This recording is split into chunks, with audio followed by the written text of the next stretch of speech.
আমার কার্ড সাজানো হয়ে গেছে। আজকে দেখব তোমার পার্টনারের কারেন্ট ফিলিংস কী আছে। এখান থেকে আমি যে কোনো একটা কার্ড তুলে নেব। এর মধ্যে থেকেই একটা বেছে কিছু তুলে নিচ্ছি। চলো, এই কার্ডটা আমি তুললাম। দেখো, এই কার্ডটা হচ্ছে কি এসছে, এই কার্ডটা এসছে ফিনিক্স।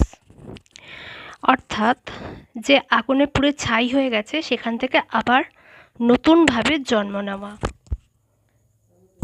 তোমার জীবনে যে রিলেশনটা শেষ হয়ে গেছে সেই রিলেশনটা আবার ভালো করে সুন্দর রূপে তোমার কাছে ফিরে আসতে চলেছে। সমস্ত কষ্ট, ব্যর্থতা বা পুরনো জীবন থেকে উঠে দাঁড়িয়ে তুমি আবার শক্তভাবে শুরু করছো ইনফিনিক্সের মতো।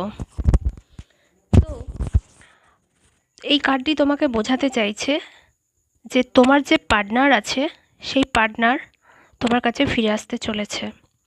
তোমার জীবন একটা বড় পরিবর্তনের মধ্য দিয়ে যাচ্ছে। পুরনো সমস্ত সমস্যা, ব্যথা, সম্পর্কের যে টক্সিন ঝামেলা, সেখান থেকে তুমি বেরোবে এবং নতুন শক্তি নিয়ে শুরু করার একটা সময় তোমার সামনে আসছে। নতুন সুযোগ, নতুন শক্তি, নতুন মনোভাব সব মিলিয়ে পুনর্জন্ম হচ্ছে তোমার এই সম্পর্কে। তাই তুমি চিন্তা করো না, তোমার যে এক্স পার্টনার আছে সে অবশ্যই তোমার কাছে ফিরে আসবে। ইউনিভার্সকে ধন্যবাদ জানিয়ে এনার্জিটা ক্লেম করে নাও, তাহলে তোমার সাথে এটা রেজোনেট হয়ে যেতে পারে।